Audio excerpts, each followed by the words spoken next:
I'm excited about this. Yes! Sorry, I got carried away. I'm sorry, Jen. Let's get back to it. I'm sorry. Everybody, welcome to the Mike Bocchetti Show, our first show, and I'm really excited. This is my lovely co-host. She's an actress and writer, the great Jenny Springs. Hey, Jen. Hi, Mike. How you doing? I'm cool. What do you call it? You know what I got? You know what I'm so dry down here. I got 3 things to drink. Number one, what do you got? I've been drinking this. Look what I've got. Can you see this? Oh, yeah. Well, look what I got, Jen, to match you. Yeah. Caffeine. I've been drinking this for the past 10 minutes. Yeah. I can drink this all day. Me too, because today how was everything going? Today was a horrible day for me. It was a hard day for me. I've been really tired. I haven't been feeling that great, so I took a bunch of caffeine. So this should be an exciting show. It'll be awesome. I take a lot of caffeine pills. I had a bit. They've been painting my house this whole week. I'm getting up at 8 o'clock every morning now. Yeah, you were telling me that. That's crazy. I'm usually an REM sleep at 8 a.m. Yeah, so am I. But I like the color. I like the color of your room. It looks really good. Oh, thanks, Jen. I got to put my blue screen back up. What do you call that color? It's like an orangey. I forgot the name of it because they had a huge chart to pick from, right? And it was as you know, I have OCD. There were 85 million colors.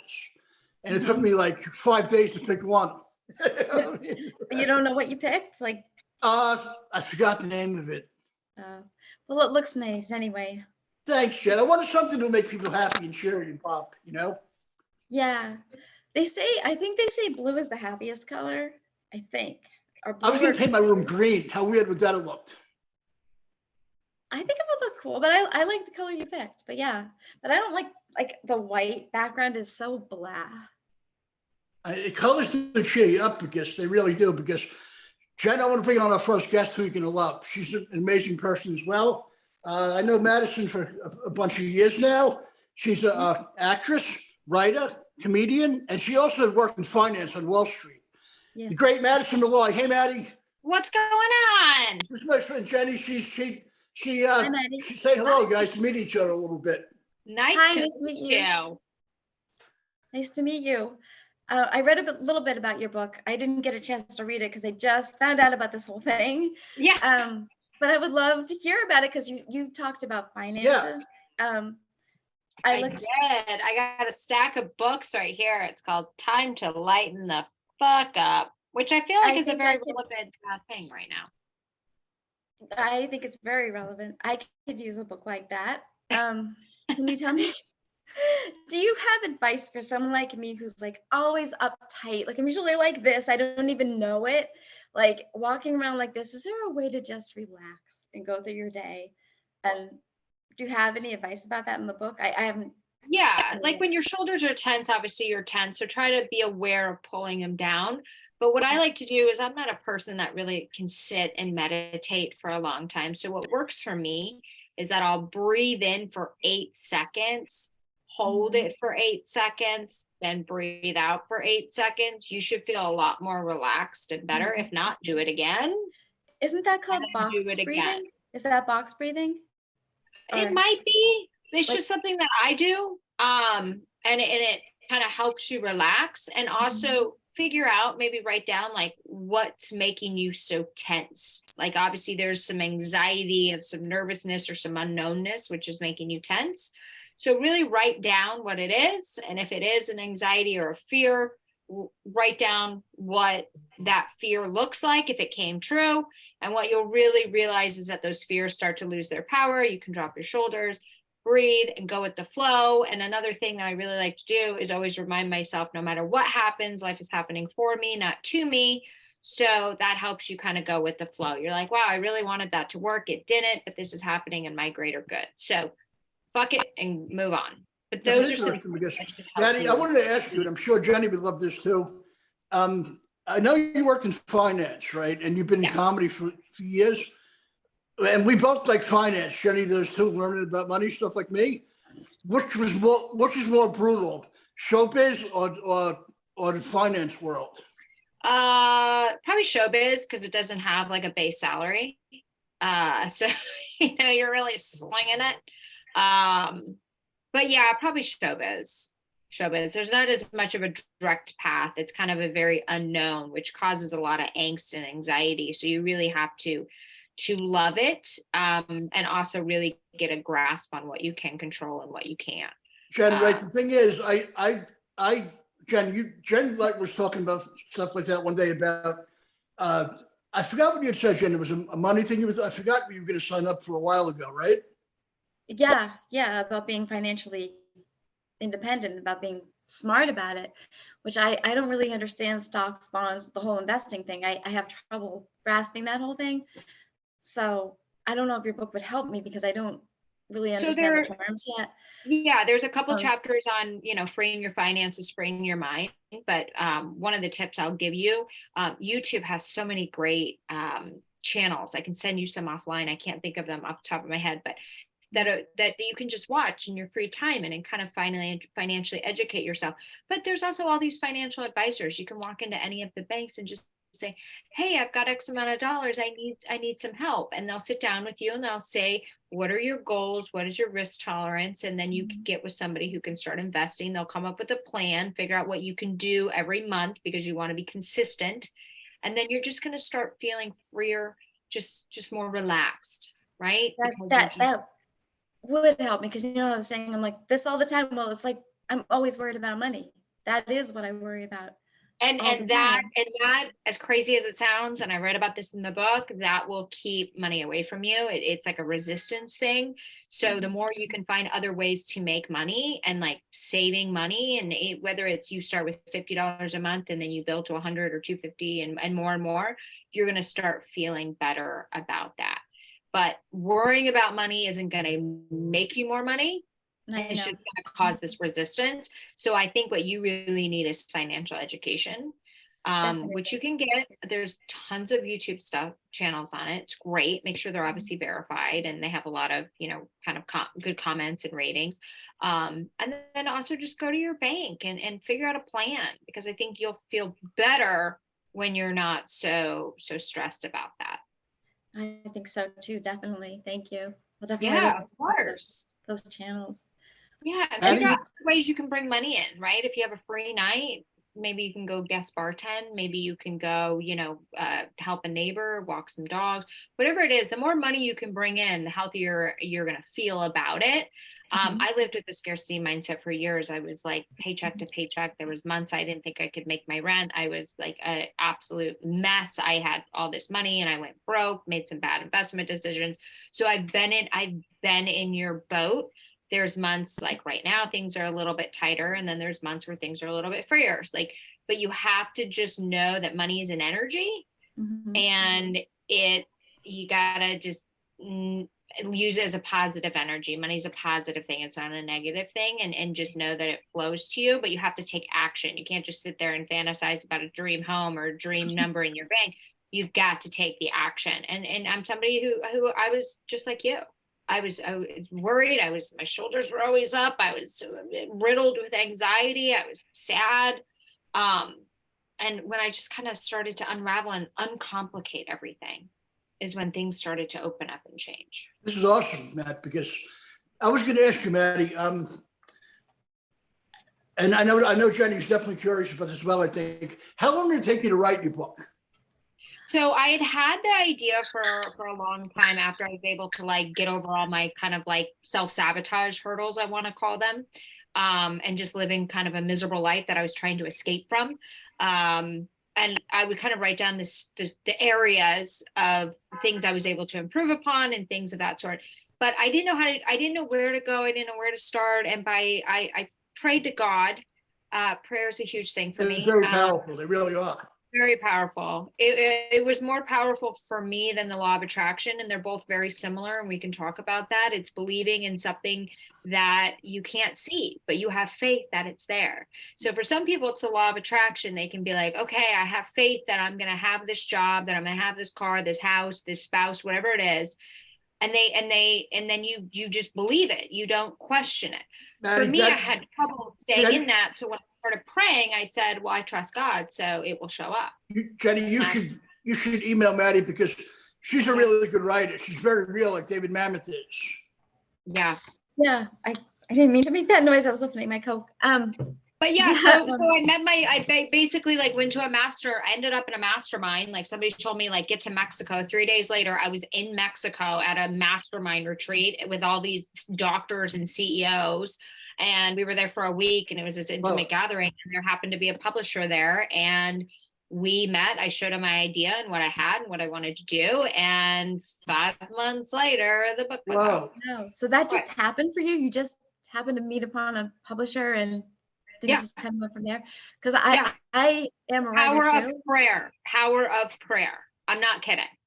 I don't know how everything happened. There's certain things now in my life that are showing up that I'm going, I can't explain this. Mm-hmm. I don't know how these things are falling in my lap. It's just, I'm going with the flow. I'm relaxing and I'm open to any opportunity. I'm not closed off anymore. I'm not saying, you know, I know Mike introduced me as an actress. I do not identify as an actress. I'm not. I'm sorry, Matt. I'm just going to ask you. The money, trust me, I'm a capitalist. I'm a pure fucking capitalist. So if the money showed up, I would become an actor.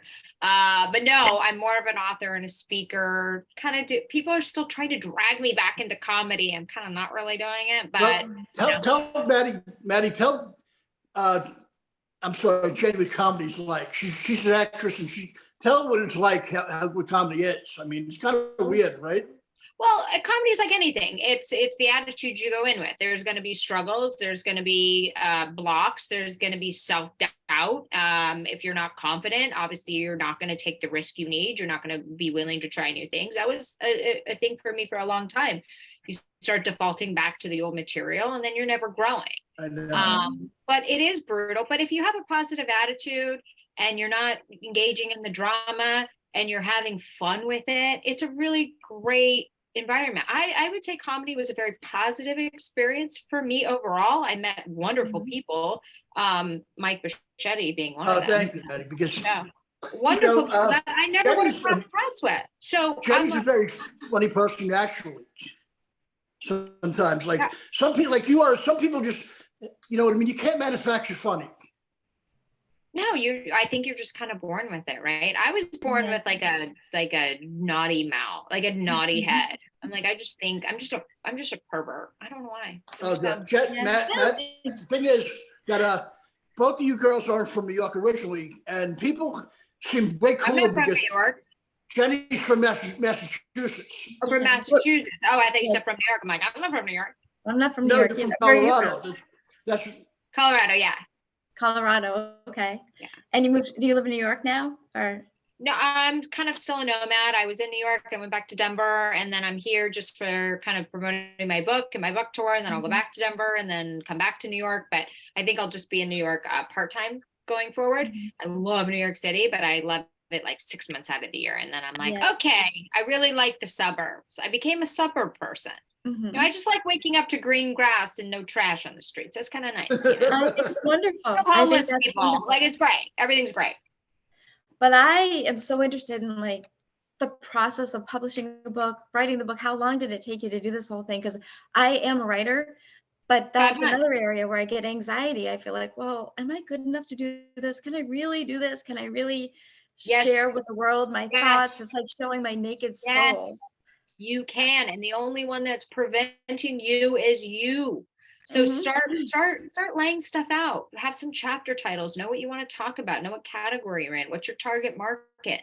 Start with that, and then just start freely writing. And you don't even sometimes have to write. A lot of my shit I would record on my phone, and then I would upload into Zoom and transcribe it and clean it up. So I would have the thoughts and the tones, and I wouldn't miss anything because I'm going, oh shit, I need to go back and put a comma, and then I forget my thought. So I would do a lot of it. Great idea. A lot of authors actually do that, especially in the self-help area, like nonfiction area. And that was amazing. I had like a coach with me with my publisher, so that helped too.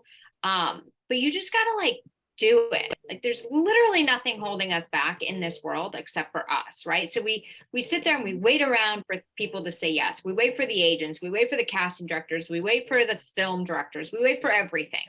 And the reality is there's so many other ways to do things yourself, right? And make money to where you can be moving yourself forward while all that other stuff is waiting behind it, you know? So I think you should and I think you would have more confidence and feel better and feel more relaxed if every day you were working towards a goal you wanted to achieve. Even if 1 hour a day, you just say, okay, I'm going to work on this book. I'm going to outlay my chapters, and then I'm going to find out my target market, and then I'm going to write my other chapter, and you're going to be great. And now apparently I just became a life coach. So how we doing? Good, Matt, because those guys probably want to kill me on the end of this. You know, my friend comics want to murder me now. I thought you were like, come on and let's talk about dating. No, because this is much better, because I remember you wrote a book, and then I was like, what do you call it? Jenny's a writer, so I figured this would be much better for the show, and we'd all get to learn something cool. Perfect. I was like, I have a ton of dating disasters. I've been in this city eating for free for like 6 weeks. It's been wonderful. My pants don't fit, but I'm very happy. Matt, where can we find your book? Huh? Where can we find your book? I'm so sorry. So you go to Amazon, Barnes and Noble, like find the book there. Time to lighten the fuck up. This is like a packet of books. So sorry, it's like wrapped right now because they're for press. You were such a great gift. We got a lot out of you. Jenny is cool. You guys are both, you should email each other because she loves to write and so do you. Yeah. So let me know where I can help, but do the box if that's what you call box breathing. That's just what I do. I just like it. Yeah, the box breathing. Because it just, you can't think of anything when you're like counting to 8 and you're holding in your breath. Like you start, you stop spinning as much, and just remember, like, every shitty thing that may happen to you that you view as shitty, be like, wow, this is happening for me. What am I learning from this, and how is this making me grow?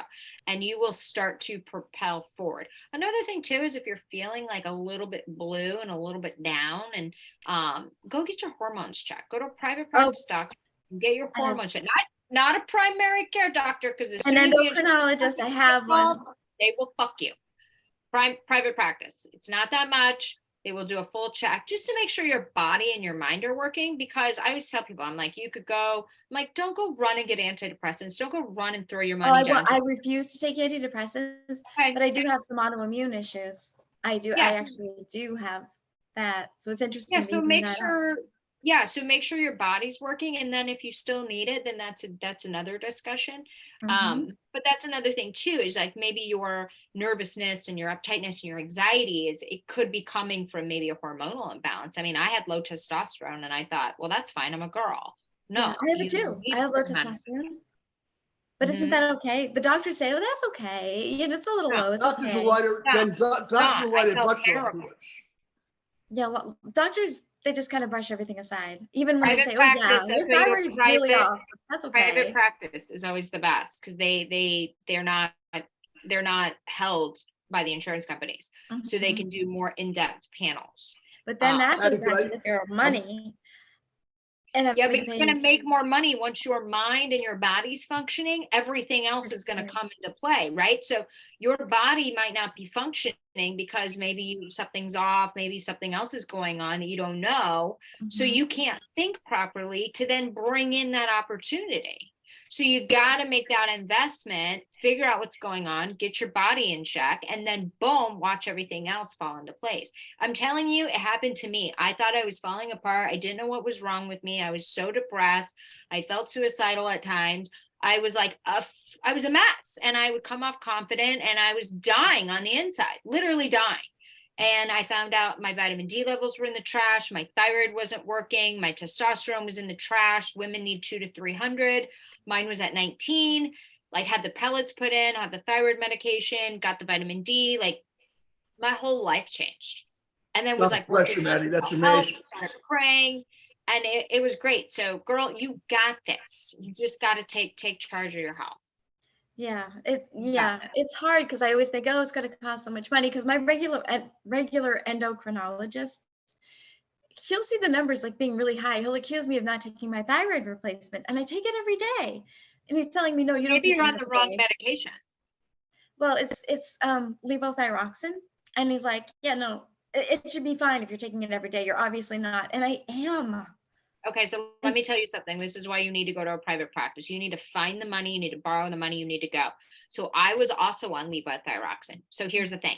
When your primary care doctor, when they run it through insurance, they do a blood test. They test for your T4 levels, okay? Because that's what the insurance covers. Here's the problem.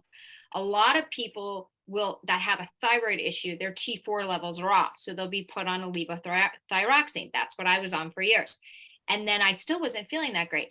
Then I went to the private practice and they did a full like in-depth panel. And they go, well, your T3 also doesn't work. So the medication you're taking is not addressing the T3. It's only addressing the T4, but the T3 is more of the mood. So you're not going to get that in a regular test. You need to be switched to a different medication. So then I got switched to a different one that's addressing both T3 and T4. So that could be your issue, is that they're not testing T3 and the T3 is the one that's actually more impactful. Maddie, I'm going to have to wrap this up a little bit because these guys want to murder me, I think, on the other end. I know they are. I'm glad they're not on camera because they're probably going, wrap it up, wrap it up. I know comics well. Jen, that's what comics are. They're probably like, they're like, hey, Mikey, and then they're going to murder me after the show's done. Yeah, bring us on one at a time next time, right? Yeah, I will. I want to get a piece of it, fun for everyone. But Maddie, thank you so much. So good to see you virtually.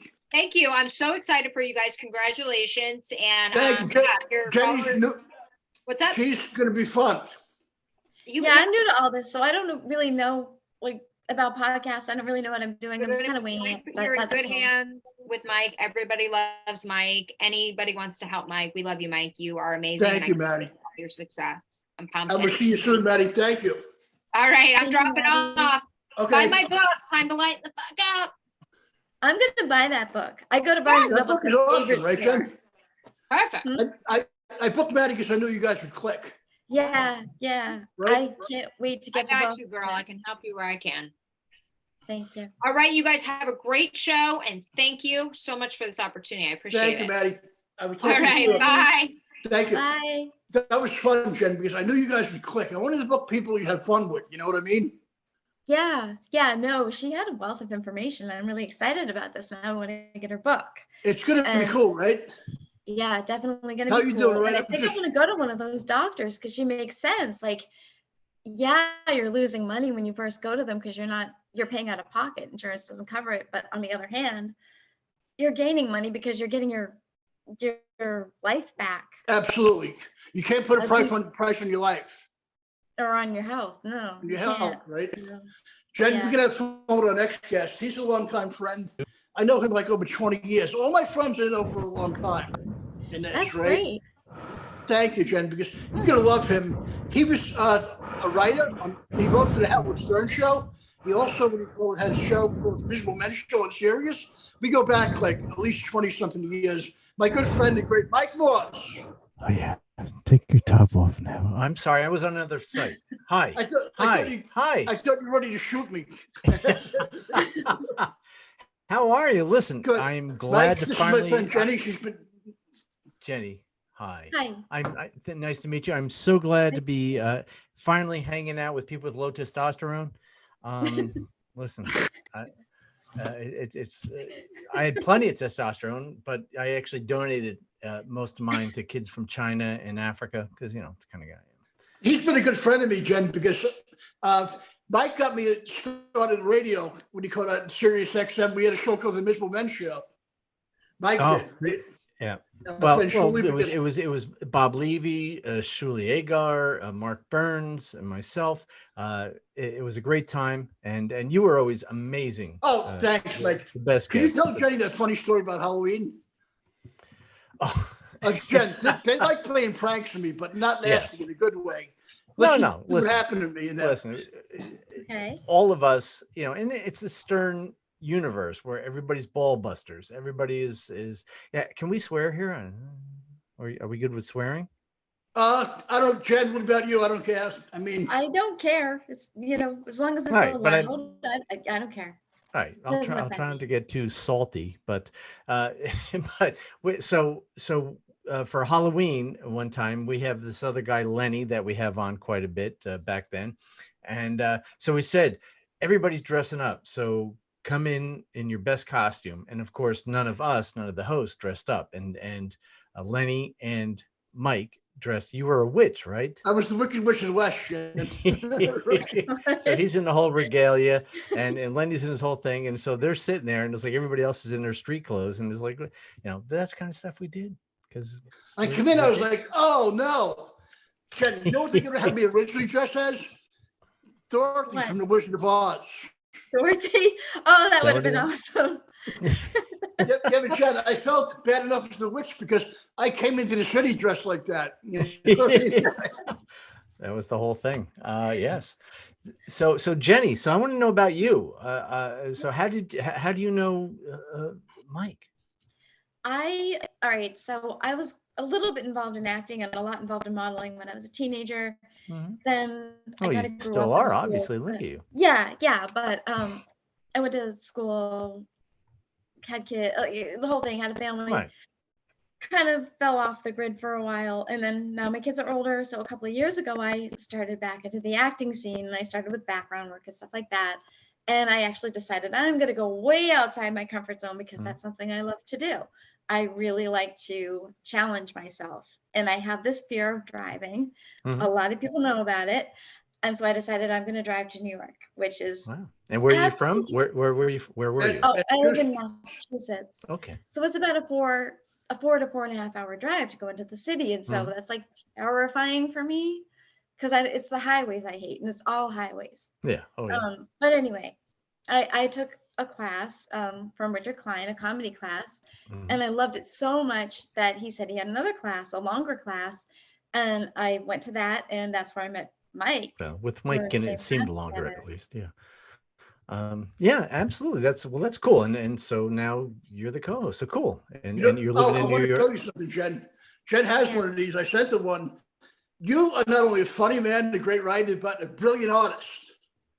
Oh, well, thank He you. was telling me about that. Yes. Thank you. At least And hold I it the have right. some of your Mike, hold it magnets. the right way. Oh, sorry, Mike. I'm good. I'm a good sales pitcher. Yeah, hold it up. Hold it up so Jenny can see. Oh, okay. Sorry, Jen.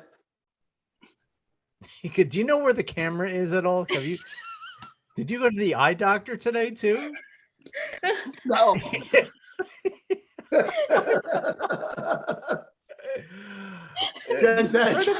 Put it above your head. Any 5 feet above your head will still be able to see it. Real me.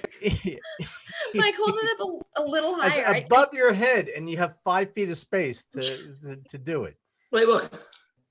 There it is. Okay, There it yeah. is. That's really cool. That's really cool. Oh, that's the magnet. Yeah, but the It thing is a I was magnet. That's the magnet, right? yeah, because I was going to ask you, Mike. Right? Can anybody draw? I don't think anybody can. Well, I hope not. I'd be out of the job. No. I'm saying, but it's like an actor or comic. Either you have it or you don't, right? Well, I think especially with drawing, with any kind of artwork, it's you have to start really early. I think comedy you can start a little bit later, but with you have to have the love to draw because it's so slogging to sit, and it's hard enough to write jokes, but to actually draw and just get the practice you need to get good is even harder than getting proficient at comedy. How old were you started though? Like super young, right? I drew since I was 5 years old. I was drawing Whoa, caricatures and stuff. you're a prodigy. Well, yeah. If I was a prodigy, I wouldn't be in this shithole. But Did you draw well at 5? Would you say? well, for a 5-year-old, I guess. Yeah, You talk like an 8-year-old for a 5-year-old. Right. It's like he's almost doubling his age. But it was, it was fun, and I kind of, stopped doing it while I was, blossoming into comedy, and being on the road. You can't do that kind of stuff. But it's still a fun thing to do, and whenever I can help out people like Mike, who's the best person in the world. I love Mike. I have a question for you. Yes. So I actually took some sketching lessons and some watercolor lessons, and because I can't draw, I just can't do it. I can barely draw a stick figure. It just doesn't look right. Right. So I took classes, and the classes were for people who already knew how to draw, basically. So one of my classmates was embarrassed for me because my work was really that bad. And he lent me this book, and he's like, you know what you need to do? You need to take a picture, like Mhm. say, like whatever you want to draw, get tracing paper and Mhm. draw over it and over it and over it and Whoa. over it. So he said, do it like 100 times. He said, that'll get into your muscle memory, and then you'll know how to draw people or plants or whatever it is you're tracing. Do you agree with that? Or do you think that Absolutely. Absolutely. Yes, because yeah, it is all about knowing where the line goes. So Mhm. I did that when I was a kid. I remember having tracing paper and tracing over people's faces and stuff, and that's how you learn where things go. And I would have it carpal does tunnel. well, it's also in comedy, it's like when you first start out, you're kind of imitating the people that you like, right? You know, it's a you're taking their Mike, you've always influences. been a funny guy since I met you. Were you the class clown in school? I was like terrified of school. I was like, no book reports, Yeah. please. I was very, like, No, I was always the guy who told the class clown what he should do. oh, You know, really? yeah, I would be like, it'd be Oh, you're really like funny. like a fuse to a cannon. Yeah, I would go, it'd be great if you put that tuna sandwich you have in the teacher's desk. That Oh, would be that's what really my brother funny. did. Yeah. Jenny knows this about my brother. You know what he would do when we were young? They used to have this, remember the flyer things you would pull down, the fireman would come, Yeah, yeah. the red thing. He would tell the other kids in the neighborhood, pull that and the ice cream man will come. That's what he said. Right. So The yeah, you don't want to be kids the kept class pulling it. clown. Yeah, because And you're gonna you get know what he did? He what? goes, if the ice cream man don't come, there'll probably be a guy with a big red truck with some other guys, right? Run up to him and say, where's my chocolate, you know what I mean? Eclair. Where's my ice cream? You know, Yeah, if they don't show up, you know what I mean? yeah. Well, that's it. You have to learn. Yeah, the being a good comedian is knowing where to shift the blame. You know, you don't want to get in trouble for it. So it's let these people. Yeah, but you're super. I was going to ask you because you're very super quick, right? You ever take any improv classes? I tried for a little while. In college, I did a few, and yeah, I mean they're fun, but it's basically as you know, it's being on stage and having someone yell something at you, and Oh yeah, in that moment whether if I don't say anything, the whole rest of the set is turned to crap. So Jenny's you very quick just at improv. She's very good, funny at improv. Oh, thank you, Mike. You're too Mm. kind. So, but it is good. It's good practice to. Have you ever done stand up, Jenny? No, but I'd love to. I love comedy. I love being funny. I love making people laugh. You know, I was working part-time as a waitress last year, and my favorite experiences were when I could just get a table where they didn't like where they looked gloomy and down, Right, where I could get them like roaring with laughter. That would just make right. me so happy. So I think I would really love Yeah. doing stand-up. I think you'd be great because you're just really fast as well. Quick in a moment. Yeah, I'd like to try it. I just don't know, like, I don't know. Again, something's stopping me, like with the writing. I mean, you know, I wrote a scene, but like writing Like something she long. wrote a great scene that was as real as David Mamet. Okay. Thank You'll, you. But that's this is second David Mamet mention tonight. I So love him because. right. Oh, Mike, can you tell Jenny and us and the fan? You guys got a hot show now, the Uncle Rico show. I want to hear about him. Oh my goodness, the Uncle Rico show. It's sweeping the nation, ladies and gentlemen. No, it Please, is. it is. Well, I'm telling you, I don't lie to you. I lie to you, but I don't lie to the paying public. And it's amazing. Shuli started it just what 3 Oh, months I've heard ago. Shuli from Howard Stern show, Jen. He was on there for years. Yeah, and John had been disparaging him while Shuli was working for Stern, and because he was employed by Howard, Shuli couldn't say anything. So once he left the show, he was like, okay, well, if you want to play that, I can do that too. So this is, I don't know if you ever watched the Curb Your Enthusiasm. And this last season of Curb, Larry opens up a Spite store.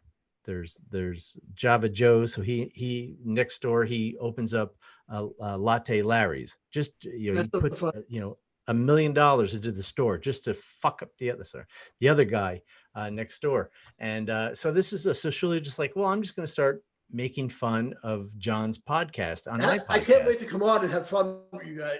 Oh, definitely come on. It's a hoot. Mike, I'm gonna have to cut. I don't want me to cut you. I just want to. People want to probably strangle me in the back now. I don't know what's going on back there. Well, I want to strangle you when I'm on the air. So. I think Christy has a time. I want to bring her up, but listen to me. Tell everybody where they can find you. The Rico Show. You're all over the place. The Uncle Rico Show. It's on Patreon. It's what is it? I wrote it somewhere here. Oh, here it is. It's the patreon.com/The Shuli Show. Just go on there. There's some free shows on YouTube as well. I'm on Instagram on Insta Mike Morse, Morse, like the code, and on Twitter on Mike Morse Says, and Miserable Men, another podcast that kicks a little ass, and we'll have to have you on that too, my friend. Thank you, Mike. Because the thing is, I always surround myself with nice people in this. I'm glad you made the exception for me. Yeah.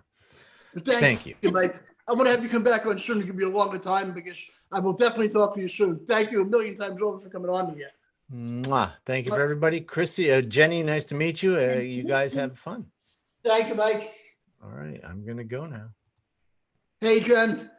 Hi, Mike. How you doing? Having a good time. All my friends are cool, right? I am. It's funny that he mentioned Morse code because remember I said to you, oh, maybe I should say something about the Morse code, but I don't want to offend him. No, you Jen, know, I was gonna you're so funny. You should have said it. He would have loved it. He would have got a good kick out of it because you see how easygoing he is. He mentioned it himself, though. I would have hated it. No, I'm kidding. He's very easygoing guy. That's why I love him because our next guest, Jen, right, is what do you call it? A comedian. And she's a personal trainer, and she's just like, she's super honest, and you're going to love her. She's one of my favorite people, the great Christy Miller. Hey. Hey, Christy, how are you? Good, Mikey. How are you? Nice to meet you, Jenny. Nice to meet you, too. I was telling Jenny all about you, how like, what do you call it? How that, what do you call it? We were going to ask you about working out and stuff a little bit. Like, could a guy like me, Christy, right, still get cut up like Bruce Lee? No. You could do anything, bro. And, if you want to do it, you could do it. Just put your mind to it. Get off your ass and do something. See, we were talking about, what do you call it? But Bruce Lee is dead, so you don't want to look that cut up. Me and Jenny are always talking about how everything is a mind-body connection. Yeah, absolutely. Your central nervous system controls everything. You have to train your central nervous system to do anything. Because we had a lot of fun. Like, I love Jen. What do you call it? You want to ask Christy anything about working out at all? I don't really work out ever since lockdown. Well, I used to. Ever since lockdown, I haven't been working out. But I guess there is something I'd like to know about. I don't know if this really falls under the category of working out. I guess it kind of does, but there is something called hot yoga, right? Sure. Or it's 106 degrees or something like that in the room. And you do yoga poses and you sweat so badly and it feels like you're going to pass out. At least for me, it did. Mm-hmm. So I used to take, I think the classes were an hour and a half. And I'd come out of there drenched. I'd be soaking wet. But do you think that's a good way to detox? Or I don't know if you know about that kind of thing. That's what I'm saying. This is not exactly the same as training, but well, that's something I love to do. It's a good way to sweat out toxins, but it's not, to really detox, you got to really cleanse yourself from the inside out. You have to eat right, eat very clean. Your body's a machine. So if you eat clean and healthy food, your body's going to automatically clean itself out. Going to a hot yoga and sweating like that, it's just sweating water out of your system. So what dehydrating you. So how do you feel about fasting? Because that's something I actually started doing to try to clean up my body. It depends on your makeup. It depends on, your body chemistry. If you have any hormonal imbalances, it may not work. No, I definitely have them. And earlier with you guys talking about low T levels, everybody over 40 has low testosterone. And when a doctor says, oh, it's fine, because that's fine for somebody at that age, but you don't have to necessarily succumb to whatever your age is and whatever they say so on the books is normal. Just because it's normal doesn't mean it's good. You know what I mean? Like it's normal levels when you get older, but do you really have to succumb to getting older? No, go get some hormone replacement therapy, do testosterone replacement therapy. I think everybody needs it. What's that? What is testosterone replacement therapy? Just like what Madison does. She does testosterone replacement therapy. Oh, She I gets didn't know that. pellets put in. Yeah, she goes to a doctor and gets Pellets? testosterone. Yeah, they're pellets. They put them into your skin. They're testosterone pellets. Oh. And it absorbs into your body and it makes you feel better. Oh. Like No you ever doctor notice if you needs lift weights or work out, you come out of the gym and you're like, oh, I feel so much better. You kind of feel like happier and at peace. That's a lot of your stress is not working out, is not training your body, getting those endorphins going. This is fascinating, but for a guy that's been spent half his life in a deli, this is interesting. Half your life, really? Well, But you're there now. Christy, let me ask you something. In school, were you the class clown? I was terrified in Yes. school. Yes. Did you get chastised for it or no? Because like I would heckle the teachers.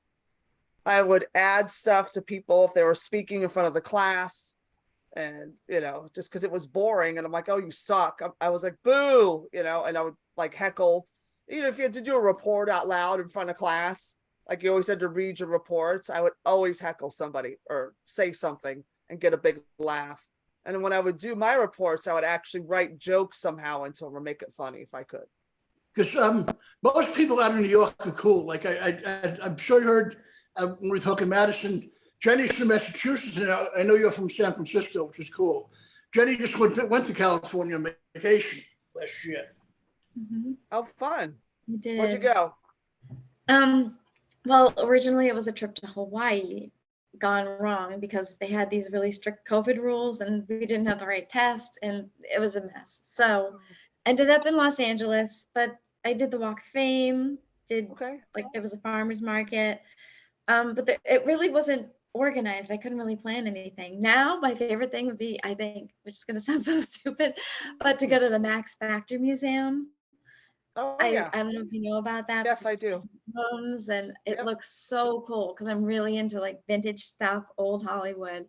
No, it's very cool. Looks so awesome, and I would love to go back and go there. You But should. It's a really cool Yeah. museum. I lived in LA for 10 years. I was at the Comedy Store for 10 years, and then I came here. Because we were talking about the weather earlier, and me and Jen thought it was hot all year long in LA. No. It's our seasons go by natural disasters. That's what you know Wow. what time of year it is. The She went summer, there it's in March, hot and and she said it dry. was cold. Yeah, Mhm. it's desert. Southern California is a desert. It gets cold at night, and then in the summer I it's thought it was really hot. 95 degrees and swimming in Malibu then. No, because it's on the coast. It just depends on the weather changes, but it doesn't get cold like it does here. But cold for them is 50, 45. Like, oh my God, we're gonna die. No, you're not. You're gonna be fine. Have you been to Hawaii? No. I never been. Jenny said it was beautiful. I never been there. I've seen pictures. It is Well, it looks beautiful. I want to go back. Oh yeah. If I could live there, I would, but it's so expensive. And It's like and the island is like this big. You'll be bored in 3 hours. You're like, but okay, I it's did so everything. pretty. It's Yeah. It's like, I and have some everybody's friends that- really nice. Yeah, I have friends that live out there. Mhm. They love it. Yeah, I I would if I I would could. get bored. I would get bored. I need New York City. I Me need crazy. I need loud. I need crime. I need easy Crime? transportation. Did you say Yes. crime? Yes, I need all of it because it makes me feel at peace because it's loud, it's crazy, it's a great energy. It's like a white noise when someone's getting stabbed. It's beautiful. It makes me feel at peace. I was telling Jenny earlier, I love roller derbies, Ken. I know you played for years. Can you tell her what roller derbies like? I only watched it. I mean, what was it really like? Yeah, I was horrified when he was telling me about this because I didn't know what it was, and he's telling me, I'm like, what? Maybe I explained it wrong, Christy. I was like, it was like championship wrestling on skates. It's more like rugby on roller skates. Do you know what rugby is? Yeah. Okay. Yeah. It's like rugby, but we're on roller skates, and the girl is the ball. Whoa. She's the Okay. jammer. We have to get her through the pack. She has to be able to skate through safely. Oh, wish I could skate. Me too, Mike. Me too. Yeah, but I told Jen, I wish I could do cartwheels. How funny would that be? Like 10 in a row. I have a visual now, Mike, now that'll never be wiped out of my brain. Jen, When I see you again, Mike, I'm gonna make you do a cartwheel. We're gonna film it. yeah, but Chris Farley could do them good. Oh yeah, he was very limber. Just Some- because you're some fat big doesn't people mean you are can't do limber. shit. Yeah, but just because you're fat doesn't mean you can't do shit. I know. People mistake fat for immobile. I mean, unless you're like my 600-pound life, then you get pretty immobile. Oh, But yeah. if you know what I mean, but you're not. No, people, normal fat's not like that. You can still do shit. Jen, what do you call it? Christy was, I'm going to tell you what happened to you in the city. She's a Sure. tough person, Jen. Some idiot attacked her on the train. I was telling that to Jenny. They caught him, right? No. No? See, I got punched in the face before it was cool. Oh, wow. You know, in 2019, It's cool? before everybody was, yeah. Like now it's like the cool, everybody's getting hit by a train or punched or attacked. I'm like, I did it way before you guys. Well, You I guys thought are for some such reason they hacks. caught I thought somebody tackled him. No. Oh, 3 guys tackled him and beat him up, but he got away because he was all Well, yeah, drugged that's out the of his part. brain. I love that they tackled him. Oh, it made me feel so much better because I wanted to tackle him. When I came to, I wanted to kill him. But knocked it's you just- out yeah. Yep. I was in and the he got hospital. away. Yeah. Oh, that's awful. Yeah, it's New York. New New York. York's always going to be New York. New York is just New Yorking. You know what I mean? Like everybody acts like there's crime everywhere. There really isn't. It's the same shit we've dealt with since the beginning of New York City. But now with social media and television, especially with social media and everybody's camera phones, it's in everybody's face. Everybody's blowing it out of proportion. It's not any different. Actually, crime like guns and shootings are down 54% this year. But petty larceny is up, like small robberies, getting mugged, and that's up because people are hungry. People, because they can get away with it. So, and people don't fight back. If we start letting people fight back and not, and criminalizing them for fighting back and beating the shit out of people, that shit will go way down. I carry brass knuckles everywhere I go. I don't give a shit. I know they're illegal, but I carry them, and it really deters a lot of crazy around me. When it comes at me, they see the knuckles and they go, oh shit, my bad, and they leave. So it's, just protect yourself when you're out there. You are a woman. This is 2022. Everybody's crazy. Nobody this country doesn't like women. So they think They're we're assholes. weak and we can't, they think we're weak. We can't make our own decisions and we can't be in charge of anything.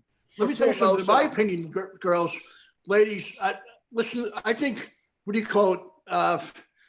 It'll be cool if women had more. I was always a big fan of women since childhood because, maybe that was because I was raised by a great single mom and grandmother. Yeah. Yeah. You had a Is that- strong, you had a strong mom that raised, so did I. I was raised by a single mom. There was no men around to take care of her or do anything. She did everything. My mom crushed it. May she rest in peace, but she killed it. And so I was raised just to be tough, stand on your own feet, and don't take shit from people. Oh, girls, I want to And play be very a quick game. loud. Yes. I want to play a quick game. Look at this book. Interesting stories for curious people. Nice. Jen, I'm going to open this page, any page now, Christy. We'll Okay. see what interesting is. If it's a good All right. story. All right. Let's do it. Oh, no. Before Columbus, what a topic. Earlier, we learned how we were given false information by our grade school teachers. They told us the leaders of Europe believed that the earth was flat, and fuck this, I heard this already. I thought they were going to have some juicy stuff about them. You know what I mean? Right. Oh, how, you but fucked Jen, and raped right? everybody and I was going to ask spread Jenny, syphilis. Jen, how were you in school? Were you the class clown or quiet? I was very quiet. I wasn't the class clown. I wasn't quiet. I was just pretty good with my grades. I got good grades, even though I didn't like doing my work. I always did everything last minute or would cram before a test, but I was just able to get by. But I wasn't very interested, which is kind of embarrassing, or not No. embarrassing, but I guess I'm kind of ashamed to say that now. No, But I really don't be wasn't. ashamed of that. No, if you don't find it interesting, then that means there was nothing, there was nothing drawing you in to make you want to learn. I'm lucky I went to a really good public school in California, and I learned government, economics, history. Like my teachers got us into it, made us like want to learn shit. So it's your teachers, that's your school system failing. Again, the education system in this country is. So if you weren't interested and just didn't give a shit, there was nothing trying to like pull you in or get you excited about anything. Yeah, I definitely wasn't excited about it, except for English class. I like to write, Okay. I always enjoyed English class, writing, even grammar, spelling, all that stuff. I was in the spelling bee. I was in the state spelling bee. I loved that kind of stuff. But Yeah, everything that's else awesome. just, Yeah. everything else was, I don't want to be here, but I knew it. I understood it. I just didn't care about it. Yeah. Jen, you That's kicking ass. You're never a did normal kid. You're a normal kid then. Yeah. Jenny's never did a podcast before. I'm so glad she has great people around us. You, everybody else was on here. Oh no, everybody's great that's been on here. Yeah, everybody's been awesome. I love it. Because you know why? I picked people I know, and especially in this business, it's hard to. It's like being in the Ides of March with Julius Caesar. You know what I mean? That's what I would say it is sometimes. But what do you call it? Christy, Jen, Christy also opened up some super famous comics that I love. Some what? I couldn't. Oh, I'm sorry. She toured with some very famous comics that I love. Oh, Andrew Dice Clay was one. wow. Yeah, and what do you call it? And Paul Mooney was another. Paul Mooney was great. He passed away recently, but he was a brilliant comic and writer. He wrote for like all television shows for years. Yeah. That was, he's a legend. Did he say you introduced him? I couldn't quite hear. No, I opened for them. Oh, you open for? Oh, that's awesome. That's really Yeah. cool. Yeah. Yeah. So, do you still do comedy now? Oh, Yeah, full all the time. time. Yeah. Oh, full time. You Okay. gotta I thought you come, were Jen, trained, when right? you come to New York, I have an album coming out at the end of the year. Oh, nice. Plug it now. I wanted to let people know. It's called Christianity. And because comedy's my religion and the comedy club is my church. And it's a wild ride and it's being edited now. They should be done with it and all the legalities and be out hopefully by the end of the year at the latest. So I'm leaving on a cruise ship this weekend. So that's why I have to go. I got to pack and do some meetings and stuff, but I'm doing comedy on a cruise next week. So I'll be back Thanksgiving. Nice, I'll because shoot the album cover. I was talking to Christy a lot, Jen, and I got to meet him a couple of times. And Dice is one of the nicest humans there are. When you see the real Andrew, he's a total joke, just a doll. Dice is only a character, Jen, right? He's one of the nicest people. I'll tell you a good story about him quickly. When I met him, like the fourth or fifth time, he was on the Artie Lang show, and Artie said to him, you disappeared for like 10 years. What happened? And he said, I took 10 years off to raise my sons. Oh, that's nice. What he said, to make sure that we're going to be good men someday. He's a great father. He's just wonderful. Good man all around. Very good. I loved him to begin with, but when I heard that, I loved him even more for that. You know what I mean? But Christy, thank you for coming on here. I would definitely talk to you when you come before the cruise. Yeah, definitely. And then we got to work on that show together. Mike and I. Absolutely, because what do you call it? You guys should, Jen, when the New York is safe for you, come to see Christy. She's hilarious. You'll love her. Oh, I would love to see you. I would love to see you perform.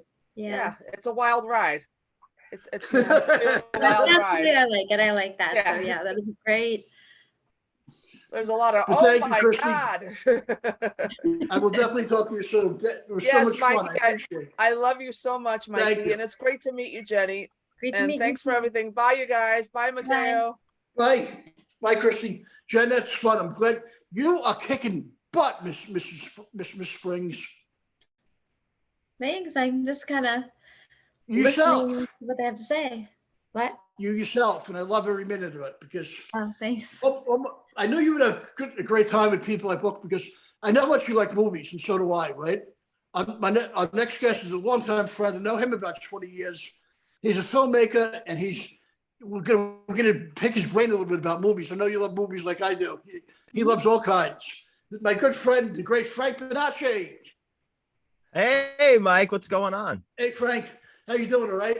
Doing great, Mike. Jenny, Frank, I was so tired before I didn't even recognize you. yeah, I dropped 70 pounds since the Well, last time God we hung bless out. you. Ooh, wow, congratulations. That's really incredible. Jen, Yeah. he cut out sugar and stuff.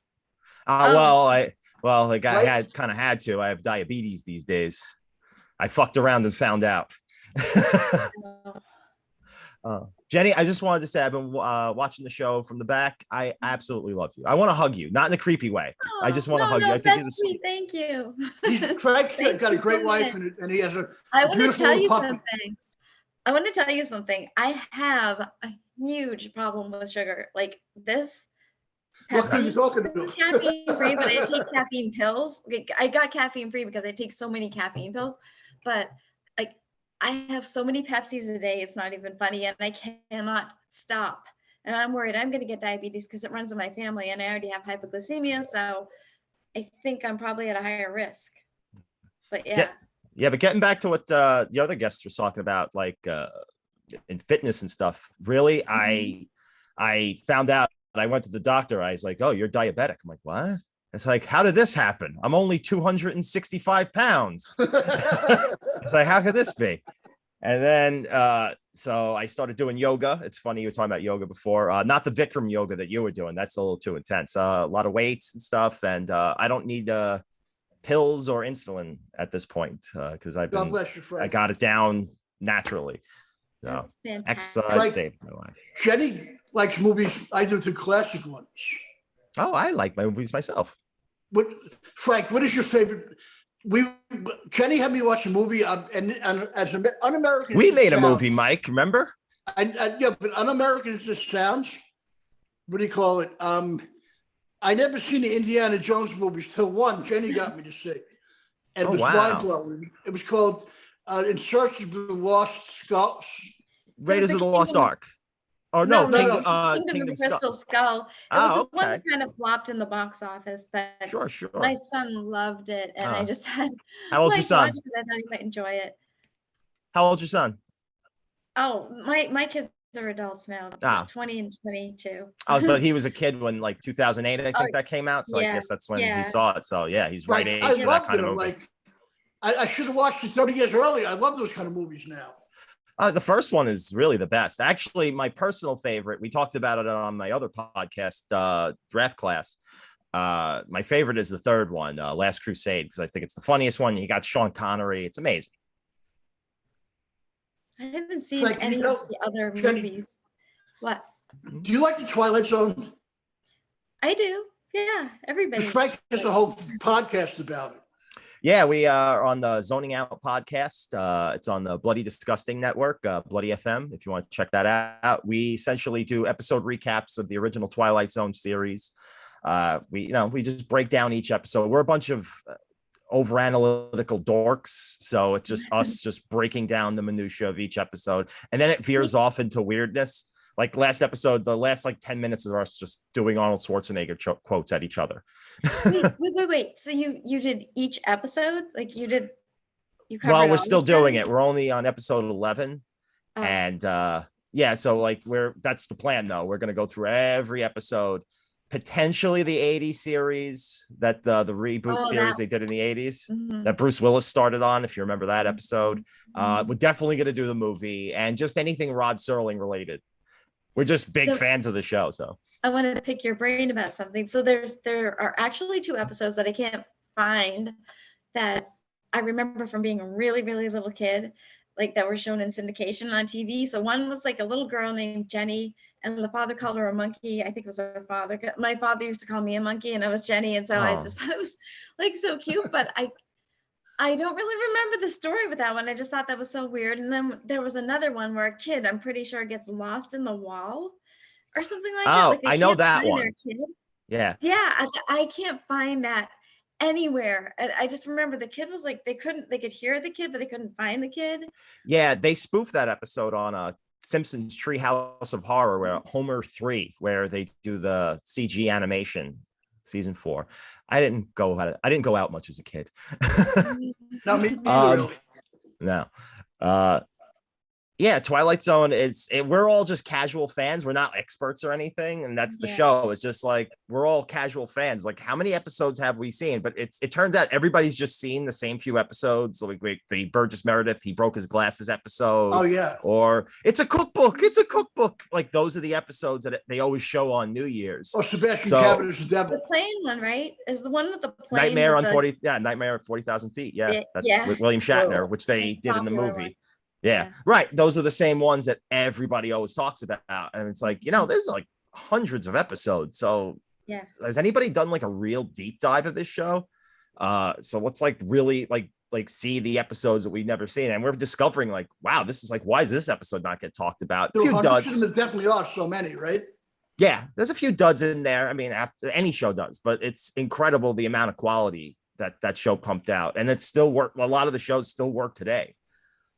Definitely, because Rod Serling was brilliant. It's so he was a one-of-a-kind writer for sure, right? I mean, The guy was a machine. The guy wrote and wrote. He basically worked himself into an early grave. Like, we were finding all autobiographical stuff with him. But he smoked like an animal, though. Well, he was doing 4 or 5 packs of cigarettes a day. I'm sure that didn't help matters either. Wow. But Frank, can you tell Jenny about Welcome to the Future, the film we did? That was awesome. Oh yeah. So did Mike ever show it to you? No. Mike! Oh, we shot it at Comic-Con, Jen. What? So yeah, a We few shot it years at back. Comic-Con. Yeah, so a few years back, I had this wild harebrained idea to let's see if we could shoot an entire feature at a public event like New York Comic-Con. Mhm. So I wrote a script and cast people I knew and cast some fresh faces that I did through just traditional casting. I wrote a role right for Mike. I said, like, that was like one of my first things. Like, okay, anytime I do anything, Mike, I go, where does Mike fit into all this? I swear to God, but for real, I was telling Mike Morse earlier. I was like, it's my mission to make you a superstar. I want to see you. I want to be driving down LA one day and then see your face on a billboard. That's my mission, and it I'll will happen. probably be about 95 by that time. But so yeah, we tried. We essentially went to New York Comic-Con as it was running, and the year we went, it had an attendance of 180,000 people. It was Wow, the that's so largest crazy, attendant indoor event in American history up to that point. And it somehow came out as a coherent film. I don't know how, because I don't remember anything from that 4 days. I was just stressed, and I acted in it too, because the person I had as the lead dropped out at the last minute. So I was like, I'm not an actor, and I had to play the lead. But you did a great job, though. It was Thank fun. you so much. People seem to. I don't think I botched the movie. I think I was adequate. I also tailored it to myself. I was around, I was 260 at that point. So I just said, just write a lot of fat jokes at my expense to make it work. Hey, Oh, Jen, that's why you lost weight. So where can I see this movie? We just kind of dropped it on YouTube just for fun. It was kind of a loss leader. It was just an experiment to see if we could do it. Mhm. And there's no way to ever distribute it because I break so many intellectual property laws. I think it is like every time I did try to I did like a half-hearted attempt to like at distributors, and they just asked a bunch of legal questions that it was just like, yeah, I don't know what you did was technically legal, so pass. I'm like, okay, figured. I just wanted to check. So I just said, yes, fuck it, just throw it on YouTube. If people want to see it, check it out. Well, I'll check it out. We had a lot of fun making. Yeah, it's very funny. It's a very sweet movie. And Mike's Jen, amazing in it. Frank casted me as a comic book nerd. It was funny. Yeah, Rod. Oh, I've decided. So we're getting into producing audio dramas. We've just produced 2 of them, Scars and Seclusion. They're not out yet, but look out for them. Oh, Bloody nice. Disgusting. Hopefully on Bloody Disgusting. And I'm writing an audio drama too. Dude, I'm never going back to film. 'First of all, because, dude, the audio drama world, if you come from a film background, and then you go into audio drama, it's like, like producing audio dramas, like old time radio. This is like, it's like a Oh, joke. that's what I was going to tell you, Frank, right? Jenny introduced me to this great documentary series, right? Mm. That was done in the UK, and families would go back to different time periods and be shopkeepers and live like that. Have you ever seen it? Is it Back in Time? I saw. Yes, it's Back in Time. Yes. It's so, I love that. It's I so watched interesting. the Back in Time for Dinner series where they make the house look like the 50s, and every day okay, so in 1951 this piece of technology is introduced, so this is how people would use it. That was the first run of that show. It's been running for a while now, but that show's amazing. Yeah, I love that. We had another one on the high street with like all different families. They're all so good. I find them so entertaining. I love that kind of stuff. Well, it's an amazing history lesson. Like it's especially with the food stuff. It's just like, I had no idea. You know, what was it called? Bird's Eye, the company, is like the most important thing of the 20th century, because the idea of frozen food. Yeah. They made frozen dinners and whipped cream, I think, right? First of all, Bird's Eye is a dude's name. I thought that was just the company logo. Like there's a really? dude named like Henry Birdseye. I never knew that. Yeah, is that weird? It is like, weird. It just thought it was like a silly logo. It's like, no, there's a dude named Birdseye who made that company. And like the idea of frozen food, like lurched society forward, like in insanely like ways that you wouldn't think of, because the fact that like you could keep food stored and fresh for a long time, it changed a lot of things. It's amazing stuff. I love that show.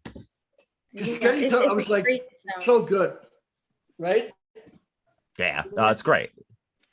Because you learn from it, families are learning, it's entertaining, it's like everything. And I plus I love England. It was, it's set in England. So if I could be on a show like that, I would definitely do it. It would be so much fun. You'd be phenomenal on that.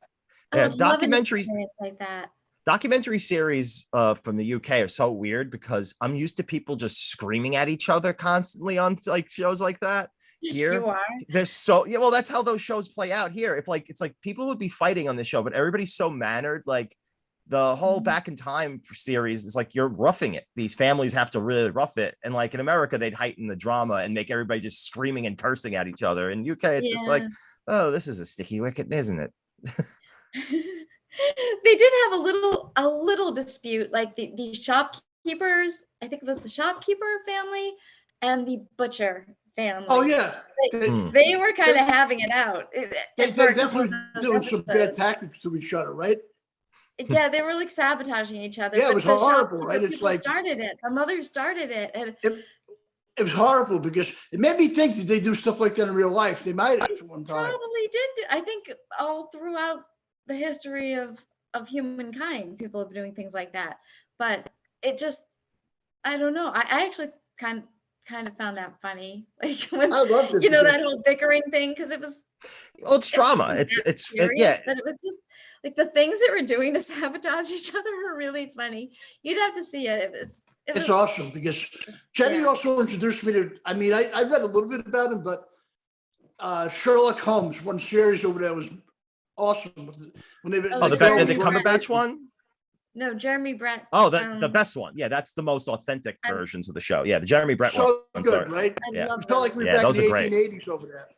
Yeah, I'm an Anglophile a little bit too. So when I was a kid, again, didn't go out much. I read like all the Sherlock Holmes short stories and novels when I was a kid. And those are great. The Jeremy Brett ones are the most authentic. I feel like versions that too. They are. Yeah, they're very close to how they played in the books and short stories. Frank, I would ask you one more question, and I'm going to pick your brain about this. Jen, I want who are your 3 favorite directors and why? Ooh, this is a tough one. Loaded. Well, we just did a podcast where we talked about one of our favorite directors. Joe Dante is definitely one of my favorite directors of all time. The guy who directed Gremlins, Inner Space. Yeah, I'm a big fan of his. I'm a film nerd, so I'm obliged to say Orson Welles. You just have to say that. Oh yeah. And who else? Gee whiz. God, this is a tough one. I'll pick a safe one. I guess Tarantino. That's a safe one. Well, me too. Because Jenny had me introduce me to some classic films from the 40s that were mind blowing. Which film? Which movies? So let's see. There were quite a few of them. So there was a Hitchcock film that I had him watch. Well, I didn't have him. I suggested. Notorious. Which Shadow of a Doubt with Shadow of Joseph a Doubt. Cotton and Teresa Wright. I love So that good. one. It's a very good one. That's really good. And Laura, I don't know. Never actually seen Laura. That's I think 55 or is that, No, it's 44. 40 oh wow. It's 1944. It's a film noir with Gene Tierney, Dana Andrews, and what's his name? Vincent Price is in it. Mm. I was Young great. Vincent Price it's a very, very well made film That's- noir. It is so good. I highly recommend it. That's one of David Lynch's favorite movies, and that he always references a lot. Laura. What, I've never seen Laura it. is? Oh yeah, it's very good. I recommend it highly. You gotta watch it, Recommend Frank. You'll love it. Yeah. What else did I recommend to you, Mike? I recommended quite a few. Since you went away, I think a lot of people might be bored with that one, but I love it. Since you've been away, I've more, never. it's like Oh, a home Joseph front Cotton. wartime movie, Ah. but I really liked it. Gentlemen, Joseph Claudette Cotton. Colbert. You know what I What? just recently watched? I've been watching years. The Maltese Falcon. You ever see that one? I have the book, so I don't want to. I still haven't read the book, so I don't want to watch the movie. That's what's keeping me from watching it. I wanna read It's the book great. first. Mike Curtis, who also directed that, he directed that in Casablanca. It's fantastic. Yeah, I want to see it. I know it's supposed to be really good. But that's the only thing keeping me from it. Well, another one, the Heiress, like things people don't know about the Heiress. Rebecca is really Rebecca. good. Alfred Hitchcock, another Alfred Hitchcock. There's so many good classic films. I love them. Love We were them. He just- knows a lot, so many of them. It's like incredible because Frank, we always talk, me and Jen always talk about building a time machine, going back to the 40s and staying there for a while. What's your favorite Hitchcock? We were just talking about this on our show. Rear Window is all like we all realized that Rear Window is our favorite Hitchcock movie. I because- like Rear Window a lot, but I think out of the Grace Kelly ones, or even probably out of all of them, I really like Dial M for Murder. I Dial really M for like Murder, that yeah. one. Yeah, his It's 50s really output good. for me is my favorite stuff. It's that you also have what's the one with Vertigo. The Birds. Mateo just texted. North by Northwest. That's the one I was struggling for. That's what There's another one that I like with Ingrid Bergman. I can't think what it's called. I Notorious. think she was a doctor. I keep wanting to say Notorious. Is it like the guy lost his memory and she's playing a doctor? I Oh. think it might be. I can't. I Google it, but I can't. My fingers aren't fast enough. Yeah, but it's really good. It's Jen, that little girl. what? That movie you told me about, the little girl. The little girl? That was some guy thought it was his daughter. Oh, yeah. I don't think that's a classic film. That's just something that's really weird and out there. You're talking about the reincarnation movie? Yeah, it scared the crap. I loved it Audrey though. It was Rose. like, Yeah, there's a movie called Mm. Audrey Rose. Mm. It's not a classic film or anything. It's No, just something I that thought- I saw for on some reason I TV thought that it was. traumatized me when I was little. It was on TV. I thought it was a TV movie, and it traumatized me because the girl dies when she's hypnotized. And I thought, I didn't understand it was a reincarnation film. I thought they weren't taking her back to another life, which they were. But when I was little watching it, I thought, oh, she's just getting hypnotized and she's reliving a bad experience and she dies. So I got like really scared of hypnotism after that. I was like 6 years old watching this on TV. My mother had it on. I wasn't really supposed to be watching, but I Frank, Time to can go. you do me a favor, right? Yes. Jen, Frank has a cute dog named Pip. oh Mhm. yeah. I She's like- grab her, but she's in the other room, and I'd love to show. I'll send you pics, Mike, that you could send her. It's Okay, cool. I because- don't Pippin. Frank, I just want to thank you because Thank you so you were much, awesome. Mike. I'm so glad we got to the phone with you. Oh, I'll do this. I'll do anything you ever ask me, Mike. I love you Thank very you, much, Frank. buddy. I love you. You're a great And friend. Jenny, I just met you, but I love you too. Thank you. And it's so So nice to nice. meet you. And I love your background. Twilight Uh, Zone. I love it. I love the vibes. That's the Great. show. Yeah, that's the show banner. So thank you so much. Frank, Thank I will you. definitely Nice to talk to you, meet you. buddy. Thank you for everything. Thank you, sir. Take care, Have a good Frank. show. Bye bye. Bye. Bye bye. Jen, how you having a good time? I am. Good, good. I'm Everybody's glad. so nice. Like I feel so what's the word I want to say? I was gonna say stupid, but I don't like that word. I was gonna say I feel so Exhilarated. No, that's not the word. Like, I You're thought not it might- stupid, Jenny. Don't ever say that about yourself. You're great. no, like, because at first I was like, what's a podcast? Like, what do you do on a podcast? I didn't really know. So I looked up something quickly and I'm like, oh my God, it's so formal. You have to have read the book. You have to know No. all this stuff and ask them specific questions. I'm screwed. I'm new to podcasts myself. Like I've only been Yeah. doing it a few months. You got it. There's no nice way to say it. You're gonna eat Frank, shit. I the said first few earlier, months. you know what You're gonna happened? beat yourself up. You're gonna notice things about like verbal tics that you have that you Yeah. never knew before that you have. I didn't realize how much I go between sentences and trying to connect basic thoughts. It's the worst feeling on the planet when you Yeah, but- but eventually you'll filter them out. It's like anything else. You just gotta keep doing it. Yeah, That's but it you for know me. what, though? Bye. Frank, I had a No, hope. I I'm told Jenny actually, I what? was scripted with tons of stuff, and I lost my book before the show started. So this is all improv. Well, that Would never improv have is noticed, good, Mike. you know? But yeah, no, I have things I want to work on. Like, I know I have like a really high voice. I actually just signed up for vocal instructions so I can try to lower my speaking voice. I feel like I have too high of a voice. I feel like I sound too young, too childish. You Love sound the voice. amazing, Jen. Don't do anything. Don't change a thing with the voice. My thing is, this is what makes me that helps me focus and helps me center and helps me get my thoughts out clearly. Is just have a lot of notes in front of you. That's what I usually do. Just have when you're ever in doubt, just stare at a piece of paper or your iPad, whatever you do, and it'll make it a lot easier. Because I was trying to wing it for the first few episodes, and it was just me shame spiraling for like an hour and a half, going, Oh, forget it. So so like just like have- me today. You Because did I not did shame try to spiral. write You some held it notes. together I good. tried to write some notes, but I'm like, I don't have any time because the guests like were different from last week, and I didn't have really time to research anything. So I'm like, oh, okay, she's an author. Oh, okay, like I can't look up all the stuff on 5 people in a day. So I'm just like, all right, you know what? I'm just gonna have to wing this. Sometimes So- I wing it and just keep if depending on who it is, just keep a Wikipedia. Like when I'm pressed for time, like we talk about movies and TV shows. So like sometimes I have no time to do notes and I just cheat like a lazy high school kid and I just leave Wikipedia open and just scan that as I'm like being talking. Yeah. I'm sorry, I'm taking too much of your time. I'll go. Thank you so much again. Thank you, Frank. You guys are awesome. Thank It you. was Goodbye. fun. Nice to meet you. Nice to meet you. Jen, you're doing Yeah. great. It's so much fun. I love this because I had a whole script I was neurotic about. I'm like, I lost my script. And I was like that, pulling my hair out, right? Yeah. But then I'm like, oh no. But see, you being you're killing it. Well, I never have a script. I wanted to have some notes though, like, oh, okay, I want to talk about this with this person. I want to talk about this with this person, you know, but I really couldn't do that this time, but maybe for the next one, who knows?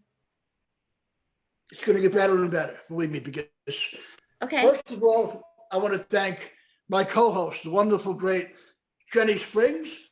Welcome to Yeah. podcasting, Jen. Thank you, Mike. It's a pleasure to be here. I really had a good time. I'm so glad you did. Next, I want to thank my producer, who's been a friend and for a bunch of years now. He's funny. He's great. He's also a comedian. You can catch him, what do you call it, all over. And he's the producer of the show. You'll see us on YouTube, Patreon, all over the place on audio very soon. The great Matteo Pascal. He's a good guy. And watch out for him. Also, our first guest. Oh, damn, I just forgot our first guest. Oh, no. Mike Morse. Oh, our first Madison. guest was a one-time Madison. friend. Madison. Oh, yeah, Madison. I'm so Sorry. Our first guest, the great Madison Malloy. She has a book out now. Our next guest was my great longtime friend, Mike Morse from the Howard Stern Show and the Uncle Rico Show. Then my longtime friend, comedian actress, Christy Miller, whose special will be coming out. Then my great friend, longtime friend, filmmaker, Frank Bonacci. Look for his podcast all over. And most importantly, thank you to all the fans and friends of ours. And thank you, God, for letting us have something special together in this. And you want to say goodnight, Jen? Say goodnight. Good night, everybody. Thank you, Mateo.